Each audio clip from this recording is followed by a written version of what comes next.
बना रहे हैं, ये केपी लर्नर्स के लिए है और एस्ट्रो एस्पिरेंट्स के लिए है। बैटिंग जैसी इलीगल एक्टिविटी के लिए हमारे पास कोई जगह नहीं है। हम सिर्फ ये वीडियो एस्ट्रो एस्पिरेंट्स के लिए बना रहे हैं। कोई भी बैटिंग या कोई भी इलीगल एक्टिविटी इस वीडियो के बेस पे करता है तो वो खुद लायबल होगा।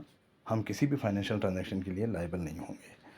तो दोस्तों यहाँ पर हम आपको ले चलते हैं पीएसएल के मैच नंबर 9 19 अप्रैल शाम 8:30 बजे पीजेड और एमएस के बीच में। यहाँ पर दोस्तों मैं सबसे बढ़िया बताऊँ आपको कि यहाँ पर भी आपके लिए बहुत अच्छा मैच है, क्योंकि यहाँ पर भी नोड नहीं है। नोड आपको कंफ्यूज करता है और नोड है नहीं यहाँ पे, तो बहुत बढ़िया मैच होने वाला है। जिस तरह से आईएसयू का मैच देखा आपने, जिस तरह से कल पीएसएल का मैच देखा आपने, जिस तरह से अभी 3:30 बजे आपने जीटी का मैच देखा, उस तरह का मैच यहाँ पर भी है। तो ये मैं आपको बताऊँ कि दोस्तों यहाँ पर 8:30 से 8:58 ये जो जोन है 28 मिनट का, ये बहुत बढ़िया बी के पास जा रहा है।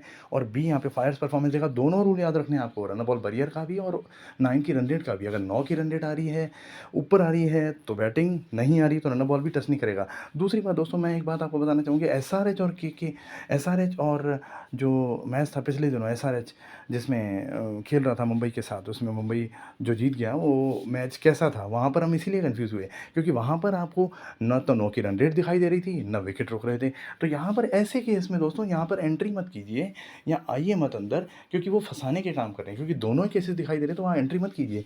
यहाँ पर आपको दोनों में क्लियरेंस आ जाएगा। यहाँ पे नोड नहीं है, यहाँ डेफिनेटली प्योर प्लेनेट कभी धोखा नहीं देता है। यहाँ पर आपको नीचे भी कंटिन्यू बी दिखाई दे रहे हैं, मगर एक ये जर्क बड़े हैं। ये जो जर्क पे हमने जर्क लिखा है, ये बहुत बड़े हैं, ये वापस से वहीं पे ला सकते हैं सिचुएशन को। अगर आप ट्रेड कर रहे हैं और आपको नीचे मिल गया सीधा ही 8 से 8:28 में, तो आप ट्रेड करना शुरू कर दीजिए, क्योंकि जो जर्क है वो वापस सिचुएशन को वहीं ले आते हैं। और दूसरी बात मैं आपको बताऊँ, बी बहुत देर तक डोमिनेट है, करीबन फर्स्ट इनिंग पूरी बी के ही हाथ में है। मगर ये 20% की जर्क अगर पेंडिंग रह गए और ओवर परफॉर्मेंस कर दिया बी ने, तो ये पेंडिंग जर्क जब ए के साथ मिलेंगे दूसरी इनिंग में 10:33 से 11:25, देखिए दोस्तों 1 घंटे का टाइम है। 1 घंटा बहुत बड़ी चीज़ होती है यहाँ पर, और 1 घंटा जो है ए को डेफिनेटली फेवरेट ला सकता है। और उसके बाद भी मैच ख़त्म नहीं होगा, क्योंकि 8:30 से 11:25 ही हुए हैं। उसके बाद बी वापस से आ रहा है, तो हमने यहाँ विनर तो बी दिया है, मगर ये मैच डेफिनेटली बोथ साइड दिखाई दे रहा है। वैदिक में भी मैं आपको बताऊँ कोई कम नहीं है दोनों में से, मगर बस मुल्तान सुल्तान जो है थोड़ा सा पावरफुल है पेशावर ज़ालमी से। तो यहाँ पर मैं दोस्तों आपको कहूँगा कि इनिशियली आप अगर आप कर सकते हैं तो कर दीजिए, वरना बी को पहचानिए फटाफट, और बी को पहचानिए और बी पर आ जाइए, और बी डेफिनेटली छोटा मिलेगा आपको।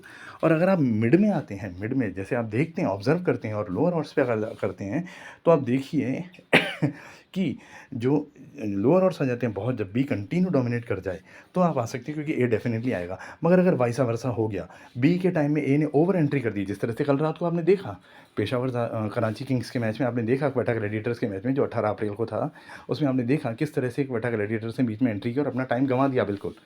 तो इस तरह का अगर केस होता है, और अगर जो अगर एंट्री ले लेता है 80% में 3-4 विकेट ले लेता है, या फिर आप देखिए कि 80% में 8 बॉलिंग है तो 8-9 की रन रेट से 7-8 की रन रेट से रन बना लेता है, तो वो अपना आगे का टाइम रिड्यूस करवा देता है या ख़त्म करवा देता है। वाइसा वर्सा में कई बार रिजल्ट भी चेंज हो जाता है, मैं आपको बताऊं, क्योंकि रिजल्ट चेंज हो जाता है कई बार, क्योंकि जो ऊपर इंटरफेयर इतना कर दिया होता है कि नीचे उसका टाइम ही ख़त्म हो जाता है।